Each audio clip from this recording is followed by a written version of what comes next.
And this election feels really personal. And the first folks that I think of that come to mind that I love are my parents. So they actually met when they were 17 in med school. This was back in India, and they were of different castes, which their parents did not like. And for a long time, their parents didn't accept their relationship and didn't want them to have a family. So much so to the point that before my parents got married, my dad wrote this 5-page letter to my mom about all of the reasons why she should marry him to give to her parents.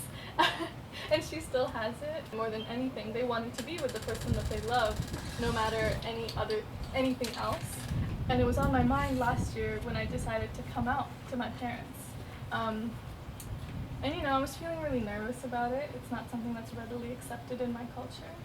And my dad had an easier time with it, but my mom was really upset. I remember when I came out to her, we're downstairs in the living room, sitting at the dining table, and I told her, and she just responded with a mix of anger and grief and disappointment, and I was just really torn up, and I ran upstairs and hid in my room, and it was tough. And then I hear my brother. He's my younger brother. He's 4 years younger than me.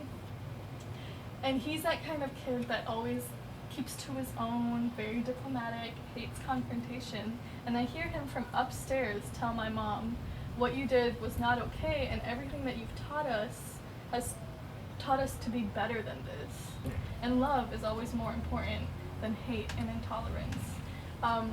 And so when I'm going to vote this year, I'm voting for my parents and all of the lessons that they've taught me, because I feel like this president does a lot to encourage people to be hateful and intolerant to people from all kinds of communities. What about for you? Is there a personal side for you?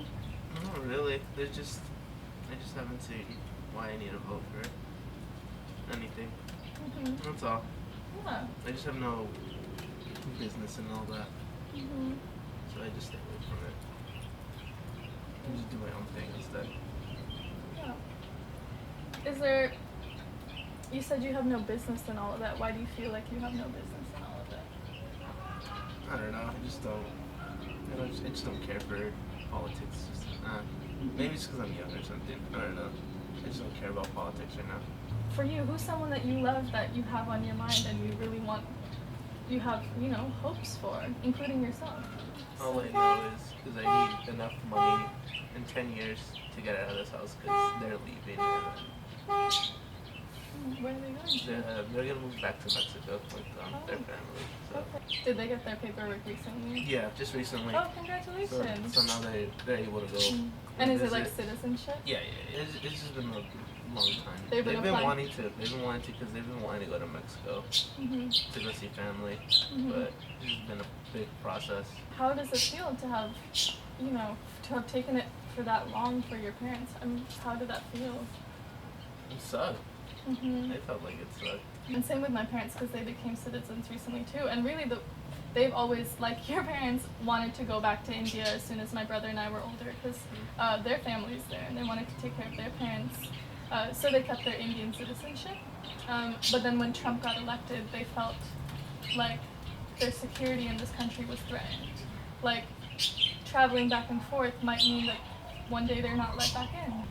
Do you have that feeling too, that we've got to stop Trump?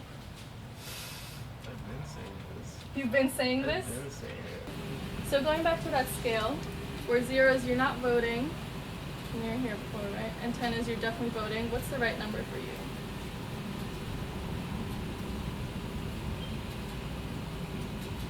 I'll go with the cool 7. A cool 7? Yeah. Okay. And why is a 7 the right number for you? I feel like now that I've listened, I feel like it's a little more concerning now. That you brought up the Trump thing, all the I just feel like I should maybe vote now. Maybe for my parents. Yeah.